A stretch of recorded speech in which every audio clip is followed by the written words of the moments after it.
bungisa na yo motuka, bungisa na lopango, bungisa bilei, bungisa na yo kasi ko bungisa te makanisi pamba te makanisi ezali ebandeli ya maso na kozala bongo ya moto atako mokili oyo ozali komona po ekoka bokozala maso babandaki kaka na likanisi tata mokili obaki nasala nini mpona kwa bokomonisa mokili oyo na kitoko na yango nyonso na bino bayebanso mpe bozali na bandako ya kitoko mituka etando nyonso ya bokosomba yango bokwa bokomaterialize yango ebandaki kaka na makanisi nasala nini mpona somba lopango nasala nini mpona tonga ndako ya kitoko nasala nini mpona somba motuka elimoli ete makanisi ezali mai ya motuya na kozala ya moto ezali ebandeli ya maso na bomoi ya moto moto oyo abungisi makanisi na ye solo liboso ya bato akozala moto oyo azangi ntina tala ntina ena émission makanisi ya bato eyela bino mpona kobongisa makanisi po totambusa bongo malamu oyo ezali bongo mboka na biso oyo ezali bongo mabele na biso ya Afrika.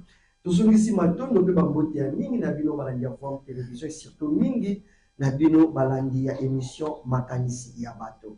Lelo tozali bongo biso boko te na tili ya kokabula bongo makanisi pamba te moto nyonso na kati ya mokili azalaka te makanisi ya kopesa mpona nini mpe te makanisi bongo ya koyamba. Lelo tobengisi bongo moko mobiangani na biso na tili ya kopesa ya bango makanisi kolandela mai oyo tokolobela bongo mokolo manelo. Lelo tokolobela nini?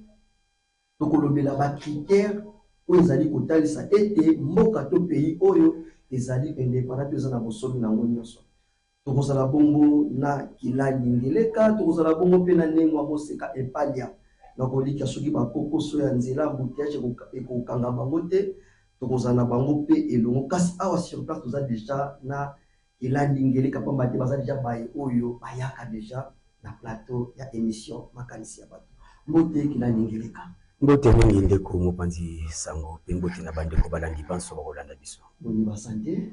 Ngeta na kati etumba nzoto ya musumeza malamu. Matondo mingi leki bongo 64 uta wapi mboka na biso ezwaki bongo bosomi tozwaki pe libakwa okutana te ezabi okutana malamu mpona biso atotombela bino indépendance malamu ya mboka na biso bonne fête de l'indépendance.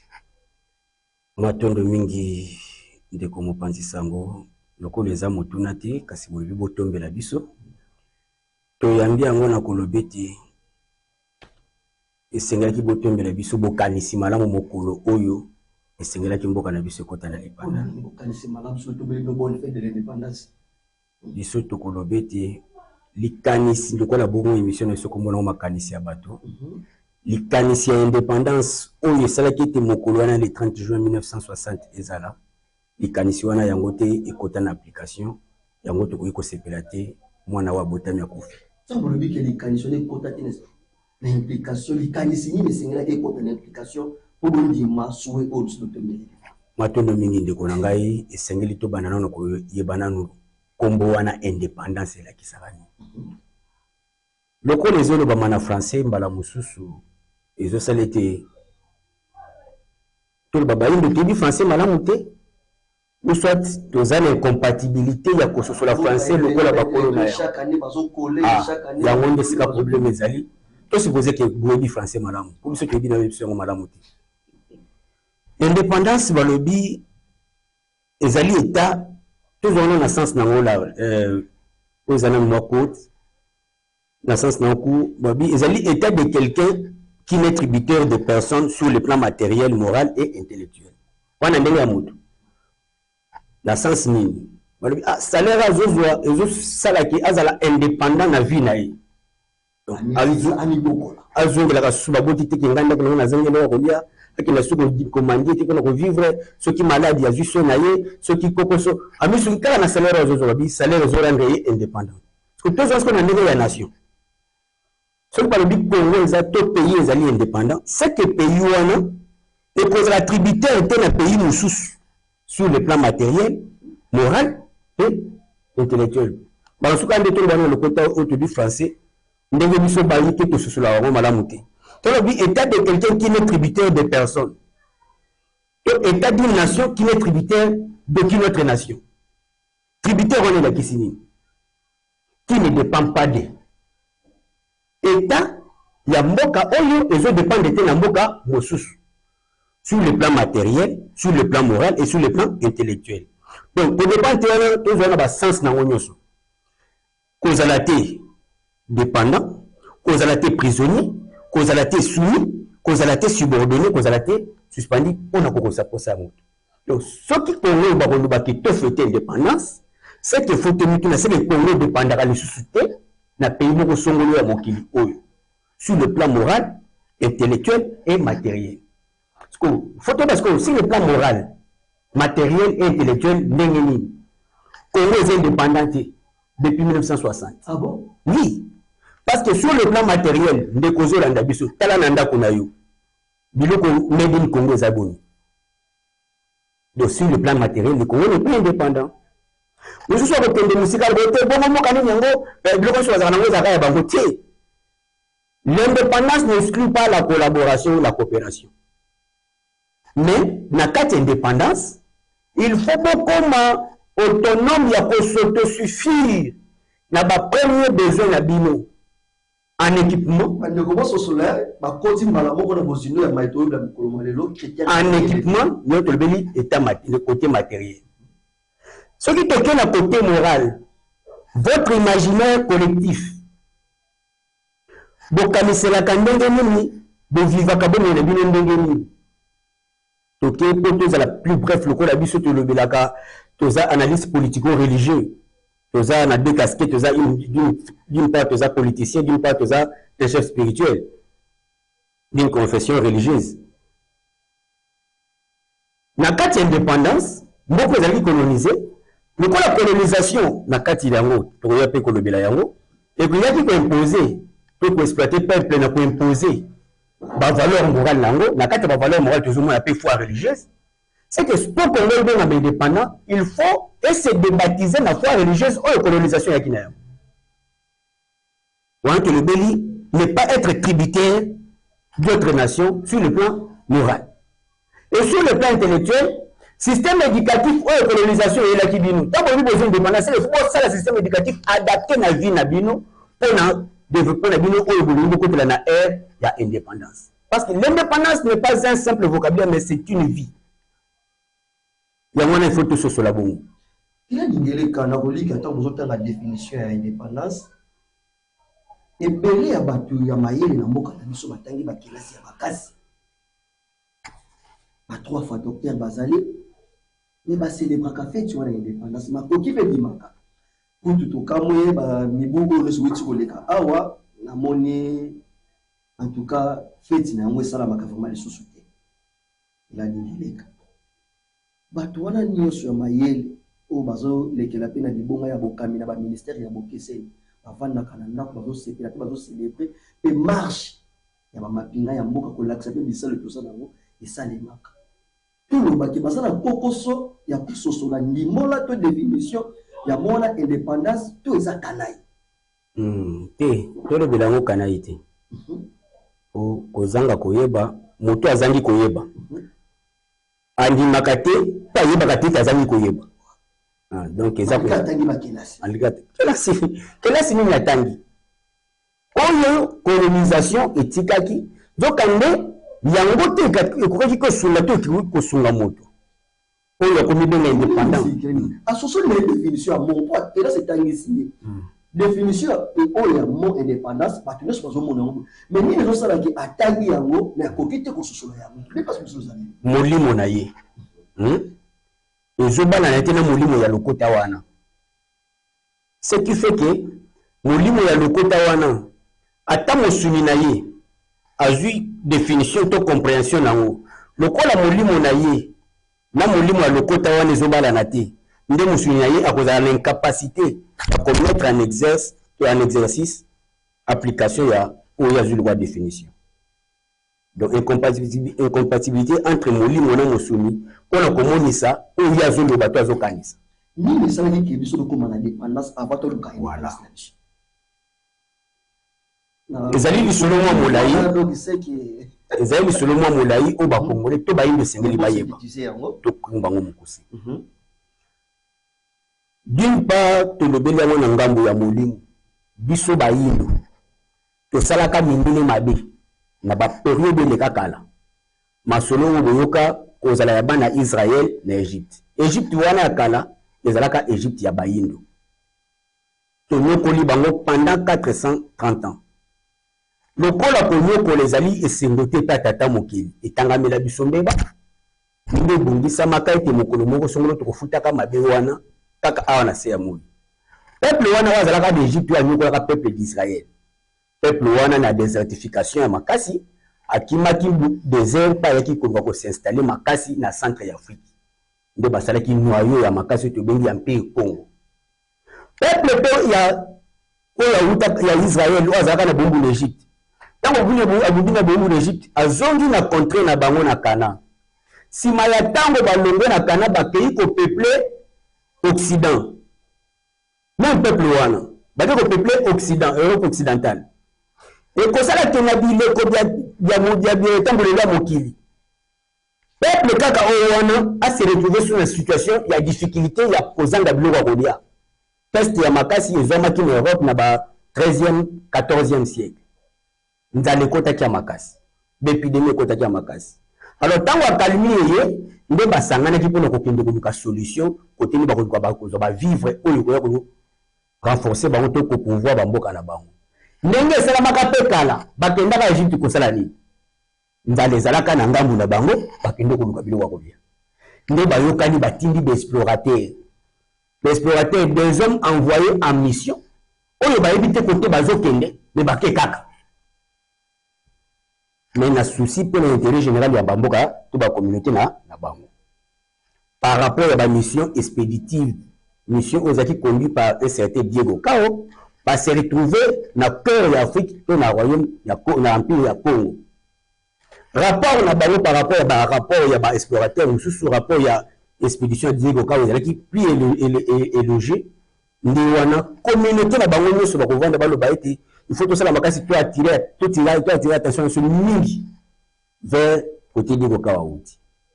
Alors tango basali ba nyonso bakanisa ki to ba complexe basali po ba ya kozo biloko parce que biloko ba bizali na bango te ba mettre biloko na bazali ba mona ki voisin moyen te nde ba kendeki ko recourir na entité aussi mbaka divinité to spiritualité na bango nde ba kendeki na Vatican bango ba homme politique et ba homme scientifique ya Occident bakena Vatican entité spirituelle na bango po ayebisa bango bakoki kosala nini po bazwa bien des causes na makambo bazoluka bomengo za na Afrique en tout cas yango nde oyo bango bazoluka po babikila nde entité spirituelle na bango to pe bongo Vatican oyo asimbi bonzambe na bango à travers le catholicisme et le christianisme religion oyo basalaki nda kotalisa bango ke peuple bokuti wana yende peuple alinyokolaka bancêtre na biso na Égypte.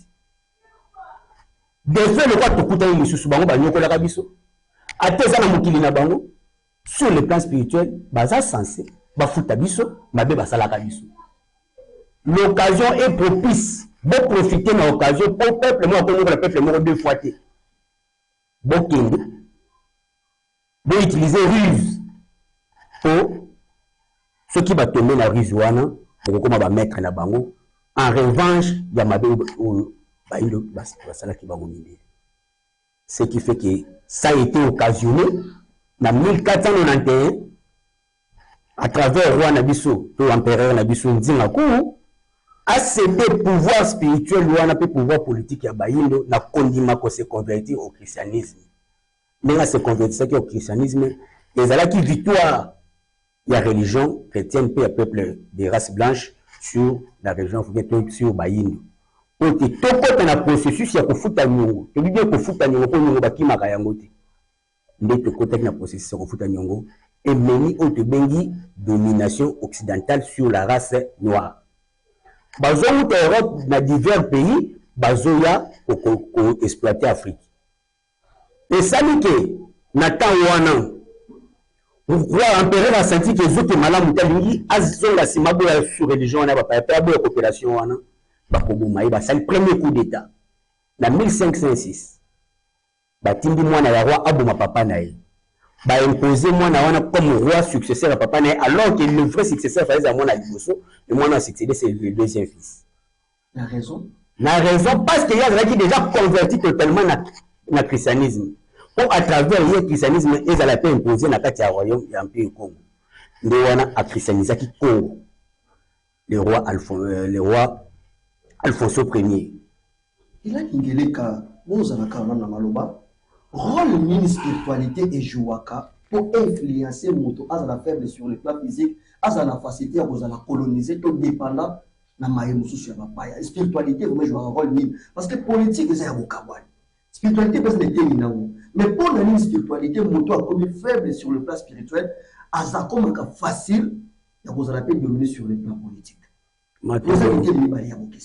matondo mingi ndeko mopanzi sango auto comprendre yango malamu abo ba spiritualité ezaka epai mosusu politique ezaka epai mosusu to babaka basali ya nzambe okoki kosala politique mpo na kambo ntango bike boza religieux politique na kambo babike moto azosala mosala ya koteyaka bato akoki kokende te ete na politique osalisa mafuta na mai auto comprendre yango malamu tozolango na forme oyo moto azali politique azali religion pe azali science kaka ye moto sko longole loko mona kata mo limbola to bobiki moto za politique aza science aza religion bo démontrer na compte na voilà moto azali politique kolandela mayele ya bokambi mayele ya botambusi oyo ezali kati na ye evandeli na nzela ya bolimo moto azali côté religion bolimbisi moto azali religion to spirituel kolandela nguya to botata mokeli énergie primaire ya bokeli oyo kosala kati na to ezali ko vivifier azala na kati ya bomo ya moto na bomo ya mokili evandeli na âme na ye moto azali science to misala à travers cette matière où tu bénis corps physique. Donc âme, partie spirituelle, esprit, partie politique, corps, partie scientifique, tout était Yamusala. Yamusala. Parce que l'ongola moko on ba ki yaza ya ubuka bwana o. Ando bala na ba pisidi ya no. Moyo ngoleza ti. Esengeli batambola elongo poko ezala ya moto ezala. Ndenge pe na bomo ya mboka. Esengeli biteni nyonso misato wana etambola elongo po bomo ya mboka pesa nini ezala. Yango wana tango peuple azali na bonzambe oyo yakambami pa tata mokili ezali pasi ba dominer pa bato mosusu. Il faut convention spirituelle moko et permettre lokola na ka oyo komelaki bayindo tozalaki na bonzambe na biso bakoki kodomine biso te normalement pa peuple mosusu. Mais convention spirituelle les établissements étaient tous en dette spirituelle contre le peuple mosso songolo. Il faut te foutre. C'est ainsi que le pouvoir spirituel est protégé au sein. Et così. Et ti kabiso to ce que fouta nyo nyo. Les amis ko la mona mo ba sali ndeba. O tata na sepeli na ndeba wana ti. Ndeba ma sala pa nani. Et pas voisin. Voisin langi ti na lupango. Azo funda mwana pe azo beta mwana egogo papa wa ebi kote ya mwana malama wasani ako permettre ba beta mwana egogo fo babu mana bango yete babu ba beta ndi egogo pona ko kote a permettre pour mwana ni éducation ko ba kozala mala voilà ya mwana mokile mulimo na so apesa ki nzela to kota na processus sa bofuti nyongo po nyongo ezala effacer kila nyongeleka mokila mulimo a permettre nzela autokota na processus ou ya ko éradiquer mais lelo kota la réalité lelo ni to beki bota sur ba critère bolobi que il faut tous la morale collective to raisonner ndenge moko politique ya sofo ezala ko kamba ba continuer ba kamba biso moko mais na kota la lelo ba pays nous Afrique na ndimati za na pays moko oyo omoni un asiatique to un blanc zo kamba ngwa lelo biso moko na mboka na biso omoni président Chilombo Azali sur le pays, nous sommes au Congo, fois président Sassou Azali, partout, déjà sur le Kamba. Est-ce que vous avez des activités? Une état, tant que tu le but aussi, bon, soni, l'indépendance n'est pas te bélé, balinga baluko le bélé la yango. Ils ont ma cambo bélé, ils ont na katiwana. Oui, tu béga l'indépendance, vocabulaire wana indépendance. Ils ont ma cambo bélé, ils ont na katiwana. Alors, on a conseillé la bino, pour comprendre. Netibiso na Congo. Toujours illustration moko. À travers cette illustration, Beaucoup dans la profondeur de l'illustration, vous comprendre c'est quoi l'indépendance. L'indépendance, il fallait à la ndengeni. Mais pour comment on a bilembo, moi comme il baleni sato, ndaki sandro li ba dirigeant baza bande ko na biso. Ba entreprise e kamba me pa na biso. Ingeta. Mais esprit to pe bongo fort ya autre bengi indépendance. Tozo mona yango te. Pona nini? C'est parce que tobimi na esprit wana ya kombo yango na indépendance.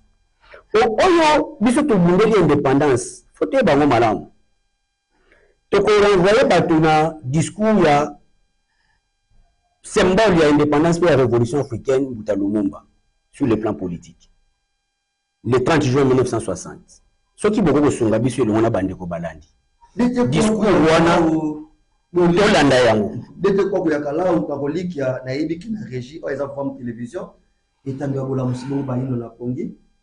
Tolanda discours ya premier ministre ya mboka na biso Bouta Lumumba. Tozonga na plateau, to yebite na simana yango, éviter na biso abombi commentaire nini, to lité ya nini ya kolakisa par rapport ya discours ya premier ministre na biso Boutamou.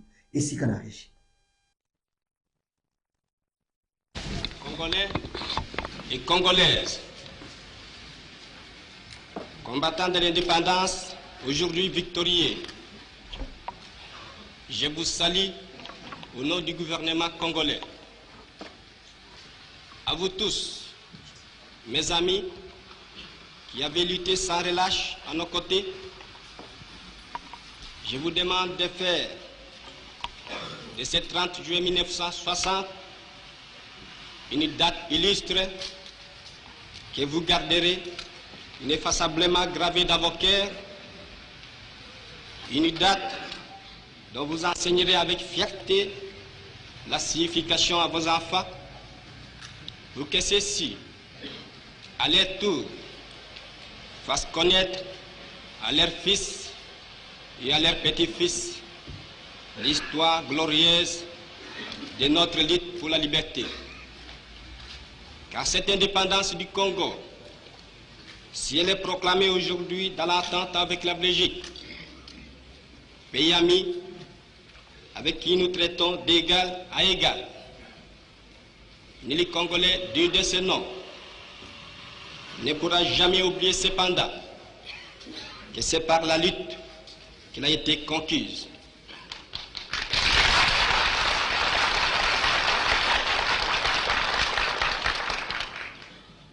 Une lutte de tous les jours, une lutte ardente et idéaliste, une lutte dans laquelle nous n'avons mélangé ni nos forces, ni nos privations, ni nos souffrances, ni notre sang. Cette lutte qui fit de larmes, de feu et de sang, nous en sommes fiers jusqu'au plus profond de nous-mêmes, car ce fut une lutte noble et juste, une lutte indispensable pour mettre fin à l'humiliant esclavage qui nous était imposé par la force. Ce qui fit notre sort à 80 ans du régime colonialiste, nos blessures sont trop fraîches et trop douloureuses encore pour que nous puissions les chasser de notre mémoire. Quand nous avons connu le travail harassant, exigé en échange de salaires qui ne nous permettaient ni de manger à notre faim, ni de nous vêtir ou nous loger décemment, ni d'élever nos enfants comme des êtres chers. Nous avons connu les ironies, les insultes, les coups que nous devions subir matin, midi et soir, parce que nous étions des nègres. Qui oubliera qu'à un noir, on disait tu, non certes comme à un ami, mais parce que les vous honorables étaient réservés aux seuls blancs. Nous avons connu que nos terres furent spoliées au nom des textes prétendument légaux qui ne faisaient que reconnaître les droits du plus fort. Nous avons connu que la loi n'était jamais la même, selon qu'il s'agissait d'un blanc ou d'un noir, accommodante pour les uns, cruelle et inhumaine pour les autres. Nous avons connu les souffrances atroces dérelégués pour opinion politique ou croyances religieuses, exilés dans leur propre patrie, leur sort était vraiment pire que la mort elle-même. Nous avons connu qu'il y avait dans les villes des maisons magnifiques pour les blancs et des paillotes croulantes pour les noirs. Que nous n'étions admis dans les cinémas, ni dans les restaurants, ni dans les magasins européens. Que nous voyagions à même la coque de péniche, au pied du blanc dans sa cabine de luxe. Qui oubliera enfin les fusillades où périrent tant de nos frères. Les cachons furent brutalement jetés, ceux qui ne voulaient plus se soumettre au régime d'injustice, d'oppression et d'exploitation.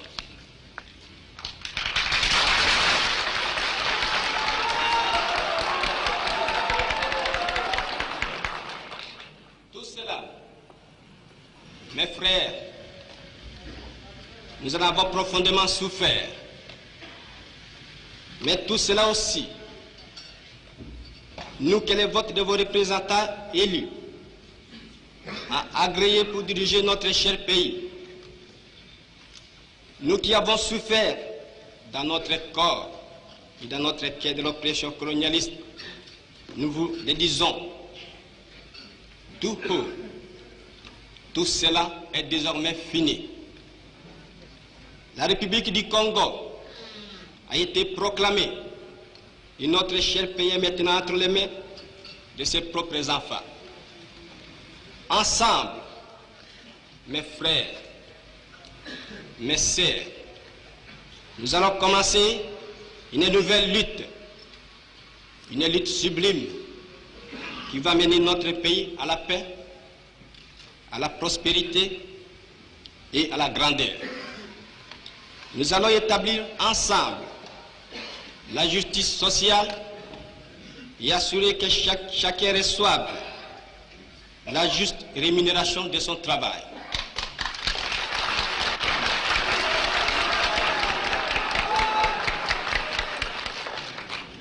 Nous allons montrer au monde ce que peut faire l'homme noir quand il travaille dans la liberté. Et nous allons faire du Congo le sacre de rayonnement de l'Afrique tout entière. Nous allons veiller à ce que l'été de notre patrie profite véritablement à ses enfants. Nous allons revoir toutes les lois d'autrefois et en faire de nouvelles qui seront justes et nobles. Nous allons mettre fin à l'oppression de la pensée libre et faire en sorte que tous les citoyens jouissent pleinement des libertés fondamentales prévues dans la Déclaration des droits de l'homme.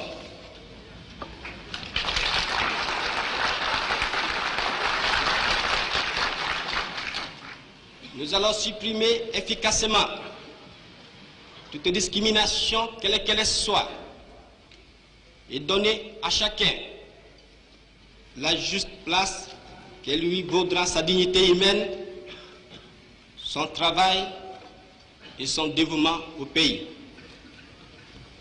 Nous allons faire régner non pas la paix des fusils et des baïonnettes, mais la paix des cœurs et de bonne volonté.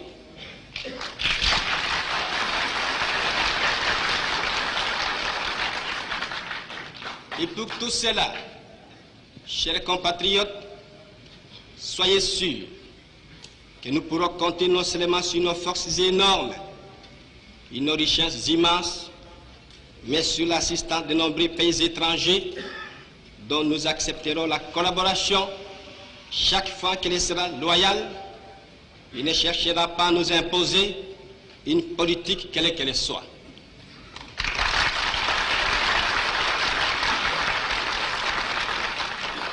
Dans ces domaines, la Belgique,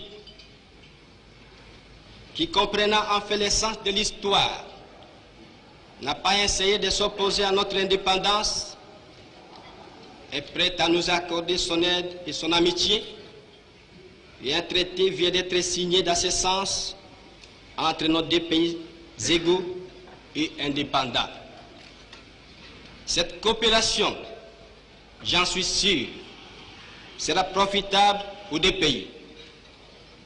De notre côté, tout en restant vigilants, nous saurons respecter les engagements librement consentis.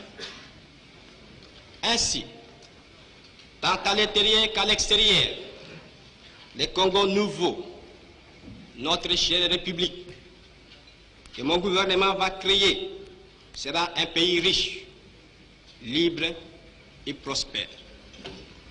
Mais pour que nous arrivions sans retard à ce but, vous tous, législateurs et citoyens congolais, je vous demande de m'aider de toutes vos forces. Je vous demande à tous d'oublier les querelles tribales qui nous épuisent, qui risquent de nous faire mépriser à l'étranger. Je demande à la minorité parlementaire d'aider mon gouvernement par une opposition constructive et de rester strictement dans le voie légal et démocratique. Je vous demande à tous de ne reculer devant aucun sacrifice pour assurer la réussite de notre grandiose entreprise. Je vous demande enfin de respecter inconditionnellement la vie et les biens de vos concitoyens et des étrangers établis dans notre pays. Si la conduite de ces étrangers laisse à désirer, notre justice sera prompte à les expulser du territoire de la République. Si par contre leur conduite est bonne, il faut les laisser en paix, car eux aussi travaillent à la prospérité de notre pays. L'indépendance du Congo marque un pas décisif vers la libération de tous les continents africains.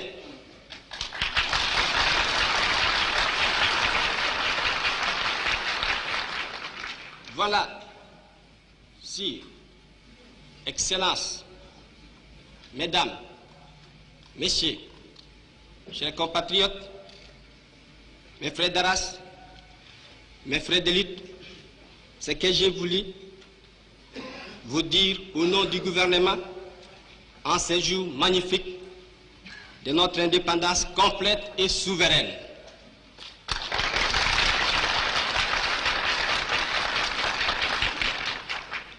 Notre gouvernement fort, national, populaire, sera le salut de ce pays. J'invite tous les citoyens congolais, hommes, femmes et enfants, de se mettre résolument au travail en vue de créer une économie nationale prospère qui consacrera notre indépendance économique. Hommage aux combattants de la liberté nationale.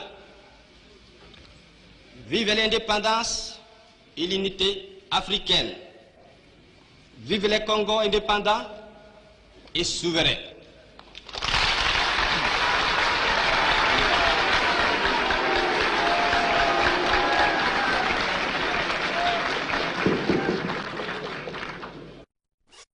Matondo mingi la ningeleka tuwiti kolanda discours ya Mbuta Lumumba na yebite pona ningo sengakia. Azoloba côté moko lobi na colonisation. Ezalaki na ba belle maison za construite pona mindele mais des parents croyants des maisons de banda kwa mabe ya pasi pona bayi. Bazali ko za salaire te ezali ko sala ko sundete ba vivre malam beaucoup la bana ba malam ngola ba être cher. Lelo On va arrêter de servir. Batu bazana rendre de servir.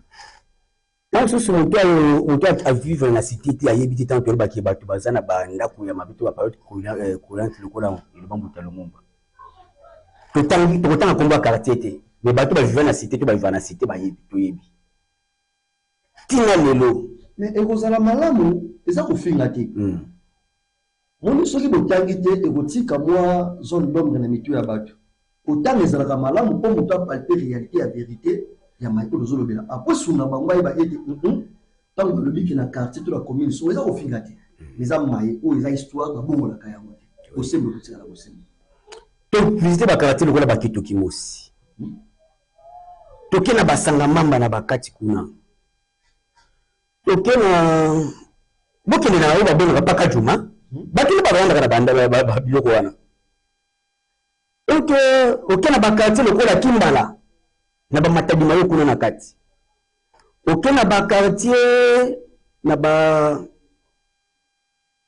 komo babengaka Qatar na Delvaux côté ya libulu ya Temaf oke na bakartier wana ezebele na bangambele kuna ezebele bakartier wana botala lolenge vivi bato bazomene ata kutu na bakartier moso mona moto na ndako ya 550 donc ya batol kanisa bamoya ya kisasa oza na ndako en matériaux durable nozoluka otya speed ozwa mopepe otie mwa ventilateur ozwa mopepe ko moto aza avandaka na ndako ya manzanza akozala na condition nini vis-à-vis ya chaleur oyo tozalaka ndako ya brique na ndako ya manzanza apart nini eza nango na indépendance voilà mboka na biso na esprit ya oyo bayebaki mpena sens ya indépendance ki to dépendre na mboka mosusu te bayebaki avec les richesses oyo mboka so ezo regorge redistribution nango kosala ke moto nyonso avivre vie ya malamu tobi bien redistribution ya richesse oyo mboka na biso aza nango soki indépendance esalamelaki ndenge tolandi na discours wana bozoli bocomprendre bien fin discours nde esprit ya indépendance yango wana bolandi discours ya Bodion premier bolandi discours ya Butakasa ezali badiscours te oyo ezali na esprit ya indépendance parce que indépendance alobi ezali combat ya chaque jour ya lutte ya makasi oyo tosopela makila tonyokwamela tondima baprivation ya ndenge na ndenge mpo tokoma lelo na jour ya lelo bosalaki date ya lelo etikala date moko ya lokumu mpe oyo tokotangisaka bana na biso mpe bana ya bana na biso na sorte ke basala yango ekoma bomoi oyo lobi to Congo ekozala centre ya rayonnement ya Afrique siko baboti to baparent batangisaka bana na bango date ya indépendance boza bapanzi sango baselebera teyabi bosalaki bana na bino bayeba date oyo komba oyo tobundaki ba bango bakoko na so ya tango wana bitumba tobundaki pasi toyokaki nyonso tomonaki tombiraki mpo tokoma na date ya lelo on vous parle de la date de l'indépendance mais bazo sonote indépendance elakisi nini lelo mosusu mpo okoka mpe azoloba nini oyo faleka babelge azala oyo nomba oyebaki kozwa lipanda parce que ayebi te indépendance elakisi nini oyo tosengaki botya estre wana indépendance ezali contraire ya colonisation ndenge tozali kolimbola liboso bokataki biso ntango baye kobanda kodomine biso na imposition ya christianisme esaliki pouvoir politique so ekomi faible tokomi soumis baexploite so baexploite biso mpo na bolamu ya Europe ekomi na periode moko kaka baeuropéen oyo badécouverte amérique bayo bakendaki na amérique balobi ko bakodépendre lisusu na Europe oyo etikalaki na Europe te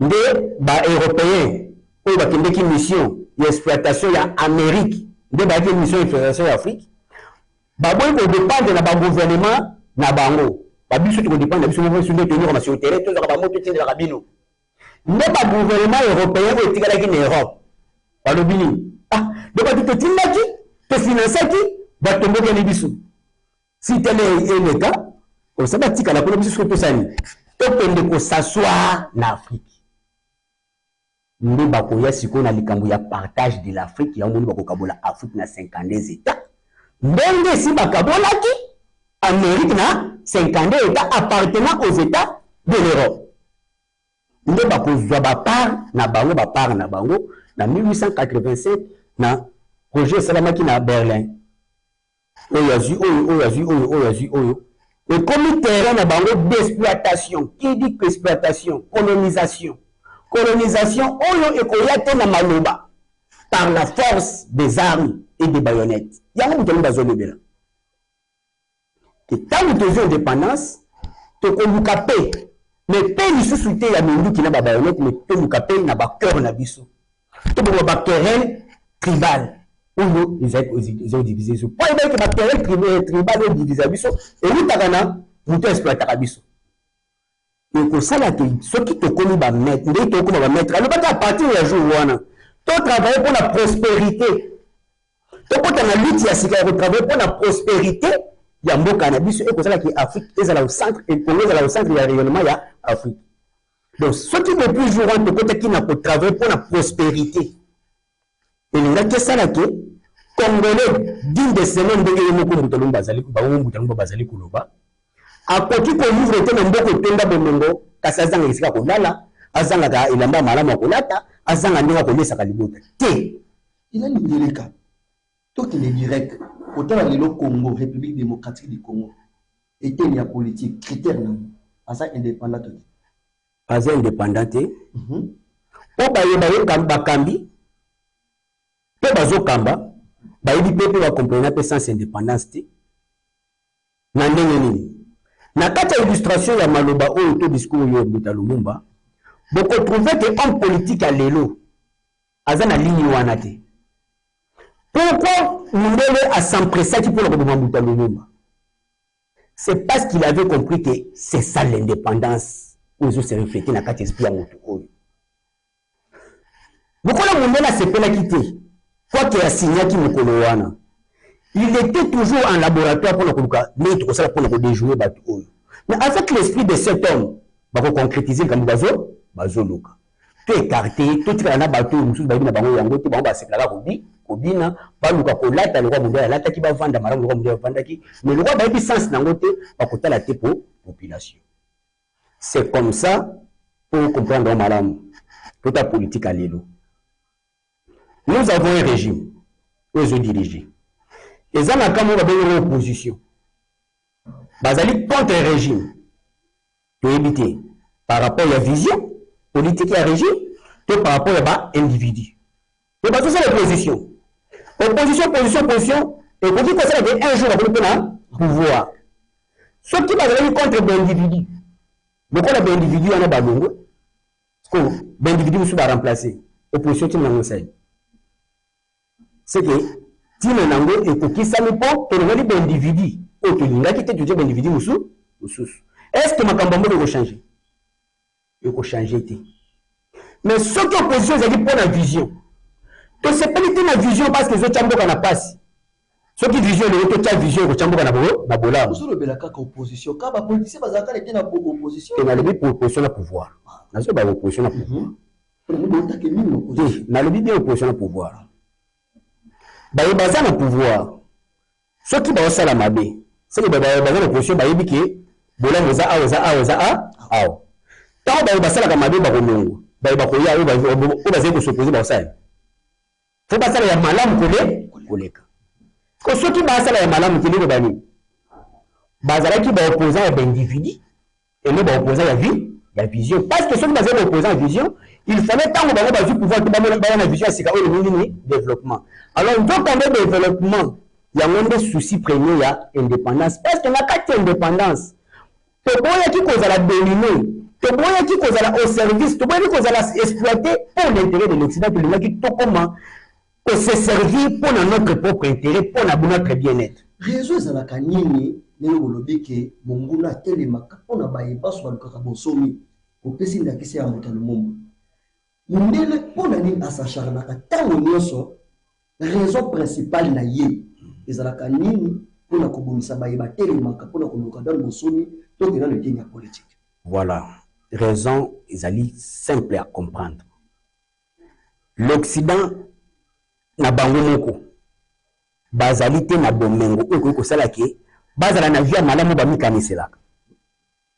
Lokola balingi te mokili ya coopération bango balingi mokili ya domination. Nde bazomona ke biloko oyo bango bazala nango posa po bazala na top to po na gloire bazala nango ezaka na Afrique. Bango faut ba s'imposer na makasi bazo biloko wana gratuitement et par la force. C'est comme ça que oh non soit cause l'esprit éveillé pour aboya pratique wana bakotiki le tango te de peur que a influencé to a éveillé bandeko na ye. C'est comme ça que bamona qui esprit éclairé ya muta Lumumba ba ko tikele tango ta vivre mingi yango ba ko éliminer avec beaucoup d'acharnement. Bato bango ba mona ke bazala bon esprit wana te ba kovana na bango mbula na mbula. Tel est le cas ya ba politiciens autozana bango lelo. Le kola bazaka n'esprit wana te ndela ko kipe bango te. Bokolandela partout au nyonso ba assassinat ya ba dirigeants africains salama. Pour le monde qui vision le président on est comment qui pour le développement boka na ye yango bokisina to bokoma ye. Donc pour la bango ce qu'Afrique est allé développer c'est supposé qu'Afrique a comme maître biloko na ye bango ba osani. Ba ko kweya. Donc ande ba ko kweya te mokili se vivre na nini na complémentarité ba ko ya na apport na bango se pe na apport na biso toute la coopération et lié ko le baté ki bango fo la ba pauvre. Ce qui est en misolo na yo ya zana biloko kasi kenda ko somba et bango ba biloko somba te balinga ko botola nde bango ba zomone la mokilike il faut Afrique ezala toujours pauvre o bango bazala riche baboyi mokilike biso banso to zala malamu à chacun à se suffire na ba besoin na ye to kolanda bongo bomengo o akuzala pour na kolanda bongo bomengo e mabili Afrique ezana ila ningele ka mars 2023 to yanda ki tata mokonja ekolo France na mabele na biso. Na masolo na bango na tata mokonze kolo na biso tata mokonze kolo na so bi ki to boyi paternalisme entre biso na bino ba français alobe ni tata mokonze kolo France et bota ki pression mais ko kamwa media moko te pa ina biso to population neza ke to telema pona ko soutenir tata mokonze kolo kona na maloba o abimisa ki ko kumbela bango ngam et to komona to kota kiti makanisi pour la tabac ba imboka ba défendre ba politique pour bazana na mot à dur liboso ya ba luka ko exterminer biso to ko luka ko konza biso to ko luka tango nyoso to dépendre na bango makanisi wana ya révolution ya indépendance pour le bien sur le plan moral et komuta wa kasi yango tolobaki nyoso soki to senga kibino illustration et discours wana abi besoin date oyo botangi sango bana na bino bana ya bana na bino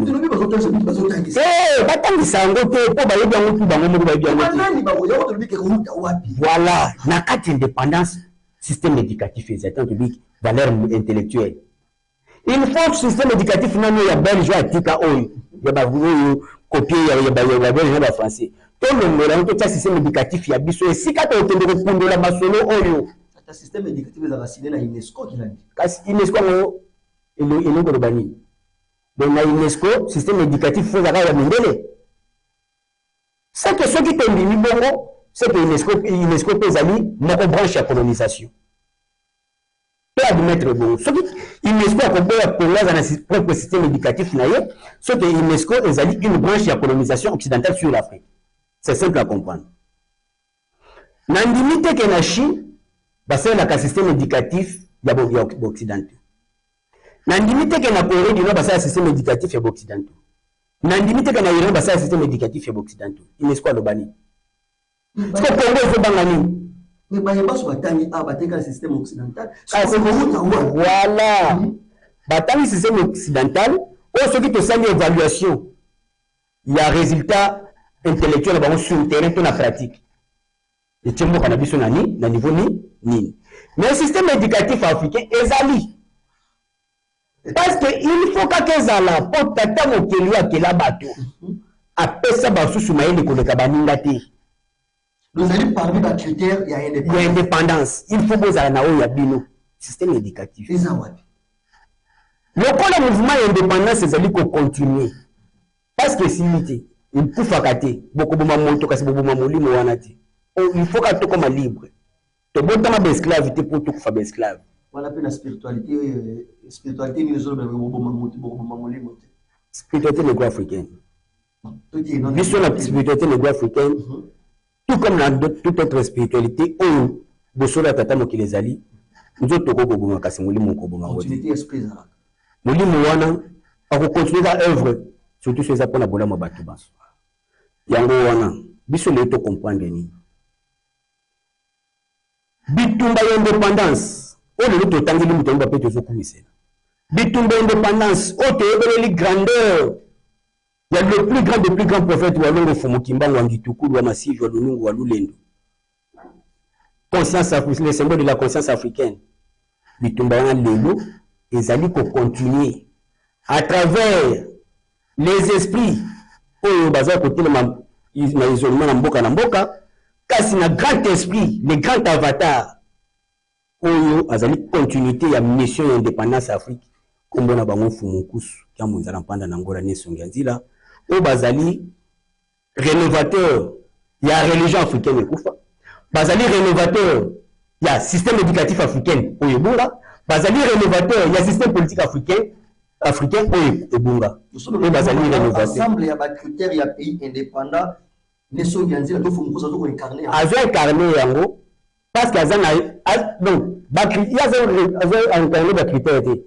azali ko incarner matière oyo boni indépendance totale ya Afrique parce que c'est l'esprit de l'indépendance des akati na ekuta na walongo Fumukimbangu oyo azali continuité ya mission.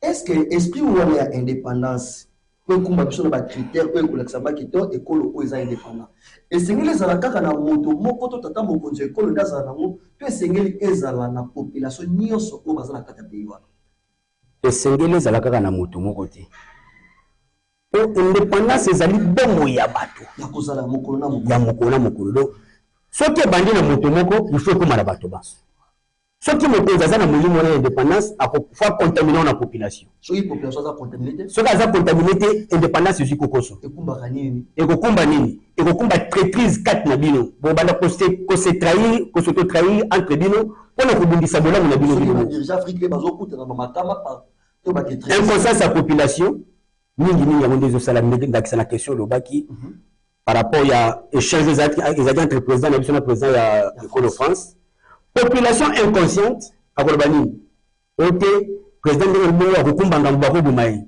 te population consciente akoloba biso banso tosepela mokonzi ya mboka na biso atoka mokonzi longonya na makambo olobaki ne solo toza nsima na yo epesi bango mokonzi azwi su bokasi abia nabatelami mpe na population na ngai maintenant population alobi il a signé son arrêt de mort la population atiki obunda yo moko wana population inconsciente yango esika badirigeant africain mingi bazolokwamela na inconscience ya population cause première ete inconscience wana eza nini manque ya éveil to esprit wana indépendance à travers le secteur oyo touti kolobela bakende kotouche système éducatif parce que kuna nde fo mwana abanda kotanga nationalisme na patriotisme banda de bas âge nationalisme na patriotisme elakisi te ko mwana azorecite hymne national te yango te il faut boyebisa mwana ndenge bakoko banyokwamaka na mboka oyo epa monene bitumba bakoko babundaka mpo na bosolo ezala mateya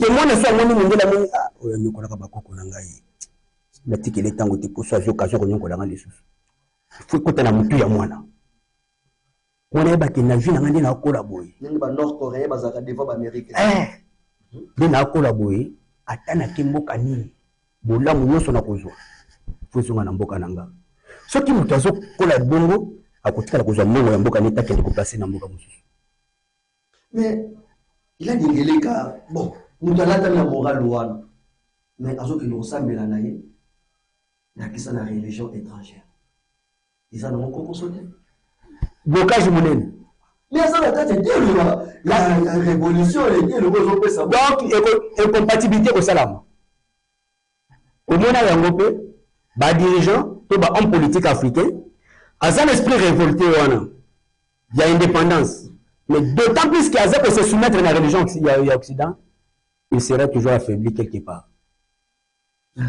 la raison parce que on a comme si était le molimo il fallait soutenir œuvre physique aux ali kosala siko œuvre physique aux sala ozomonana tango okende koluka soutien spirituel ozoluka ya ba bourreau na yo ya bato banyokolaka yo ya milimo oyo epesaka bato banyokolaka yo bokasi milimo wana ekozala contre yo yo ozokanisa na bonzambe meza bonzambe te meza ozokende komitike pa bangunya na yo donc moyindo indépendant akoki kozala chrétien te moyindo azokoaspirer l'esprit de l'indépendance akoki kozala chrétien te akokozala musulman te parce que ce sont les religions de la colonisation l'introduction so tolobaki nini tant que ba politique na ba scientifique ya Europe ba mona ke faut ba exploiter Afrique ba kende ko sani ba kende ko se ressourcer cause appui ya religion na bango.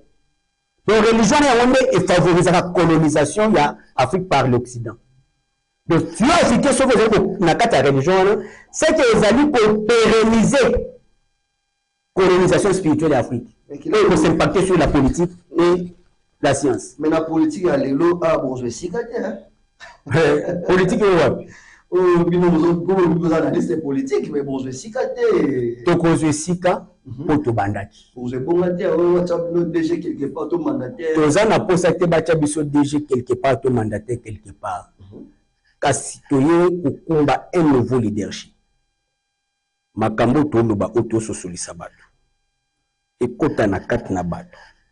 Makambo wana et comme la vie à Congo. Donc c'est comme ça que la vision obso tolo bela. Et pour un jour, na kende ko senga mosala le menga ministre te. Bitumba auto zo bundeza poto concrétiser vision y a indépendance. Donc d'une façon ou d'une autre nous allons accéder au comment.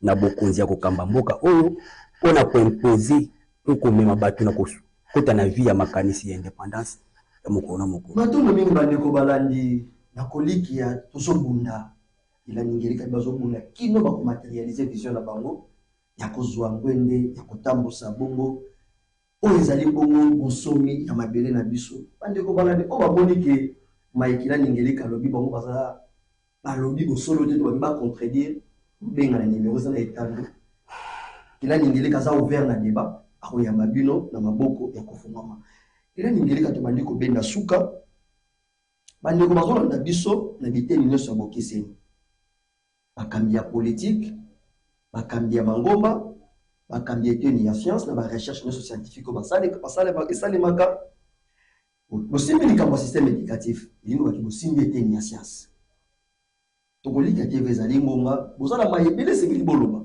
kasi lokola ngonga komai kopesa biso accès na kosisa te mpona mokolo moko mais na mwa ngonga moke na mituna oyo tuni bino te bozala maya koloba concernant thème autre mbele mokolo malelo critère ya pays indépendant botalisa bandeko wana na biso na mwa matondo mingi toko lobela nanu population parce que biso nde tozonyo kwama biso nde ba o wana pe bakoko na biso banyokwamelaki makasi bandimaki batumba bango na moto ya koni lokola yaki mpa vita mpona koboya colonisation bongo econtinue walongo fumukima 30 ans na boloko aboyaki colonisation boyaki bongo econtinue pak asepeli te komona bayindo banyokwama na bombo yo luka tonyokoma sutili na lelo ndenge moko mpe mbuta lumumba mpe bayike banso ya barésistant mpe barévolutionnaire africain oyo bandima kopesa vie na bango en sacrifice mpona koboya pasi mpe bowumbu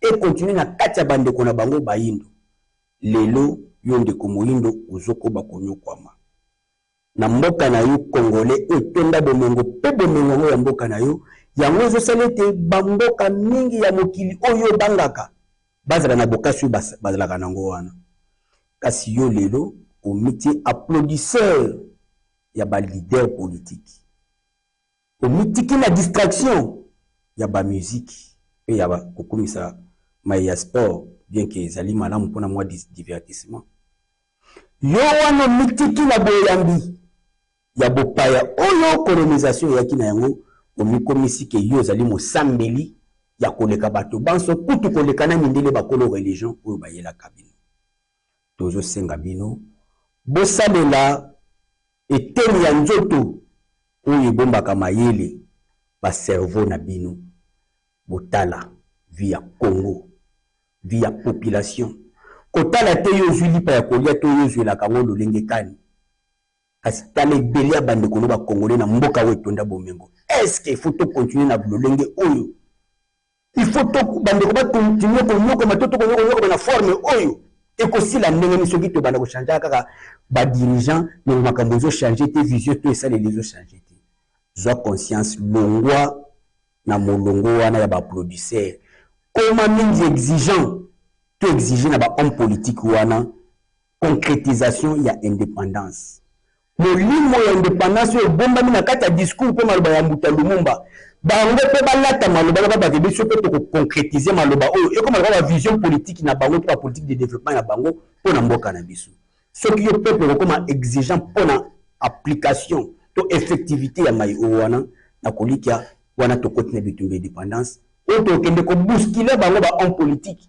oyo toyebisa bango batika baquerelle wana je m'en vais na ngambo ya bapoliticien botika baquerelle na bino wana mpo na positionnement oza bibonga bosiri baka na bagouvernement et en fin de compte bomengo ozwaka ezorendre nini na mboka olimbisi bopesa so ata minute moko bose réconcilier entre vous bosenga peuple pardon na ndenge bino moko bozalaki bato ya liboso ya kobafue indépendance mpe bomitikaki kozala basali ya occident mpo na kopérennize néocolonialisme botonga bomoko na population biso banso tosangana to se diriger to se focaliser contre Mbunguna ozali mundele pe to bundela bonsomi ya mboka na biso indépendance esengeli et produit développement sans développement il n'y a pas d'indépendance matombo mingi indépendance esengeli et produit développement kila ngeli ka toujours si ça mais question directe connaissance boye boza nango boza fouye eloni connaissance to boye bitoza nango ezali fruit ya école initiatique africaine Vuvamu. Matombo mingi bandeko balandi na kolikia tikana beta sete po mozo so ala nanga ala ba totala na classe ni makambo na lo ba yezi bya ngoti bona de na 30 secondes de liko ba makambo na ba lokwa na classe o totanga na yo ezala kate do sebe na zeli yango na bonzambe ya bayimbo oyo kambami de lepa ya fumukusu kama nzala pana nangola à travers le mouvement Vuvamu et pour la réhabilitation totale de l'homme noir et vers la conscience ya bayindo baso. Matombo mingi bandeko balandi tolandaki na bino de tolobeli ba critère ya pays indépendant tozalaki bongo kina ningele ka tozosi matondo ya mingi pai na bango kolanda bongo musala bazali nango bandimai kopesa biso tango ya honore plateau ya makanisi ya bato balobi ya mingi otoyoki balobi ya mingi mwana mayele soki likolo eyindi abongisaka bisalelo soki mpona kozwa mai azwi mai soki mpona bilamba akokotola na mpe mpona te toyoki toliakela ningeleka mpo pays na biso emonisa bakritère ya solo ezali pays ya bosomi esengeli tozala na système éducatif na biso esengeli tozala na lolenge ya politique na biso esengeli tozala na bonzambe na biso bateyi biso bapesi biso référence esika iye esengeli tozwa boyebi wana oyo ekopesa biso makoki to booster bakapasité na biso to booster ba dirigeant na biso po bazwa mikano ya malamu oyo ekokuma bapeyi na biso na bosomi na yango nyonso tozongisi matondo ya mingi epai na bango matondo ya mingi epai ya bakaminaka na kwa mutelevizo mpo na nini te na misoni ya nzela fo mokosukia mozala mpana bango po bazali instrument tata moki azali koutilize deleko epai na biso bayindo mpona kolakisa biso nzela oyo tokoremplir bacritère nyonso ya pays to mpe ya mabele oyo ezali bongo na bosomi na yango tozongisi matondo ya mingi epai ya dede kwa koyaka lao bazalaki bongo na nsima ya bilili mpo na nini te na lipasa na bango mpose tata ntimba selokondi biso na bino tokute na manaki ezali koya ndeko bosepeli koparticipe na thème oyo to bomoni ki bozala bosenga bosolola to débat na kilani ngeleka bobenga na numero wana kasi biso na bino tokute na manaki ezali koya tika ete kimia ya walongo fo mokimbango ya ndetukulu eyingela na mabota ya bayindo baso mato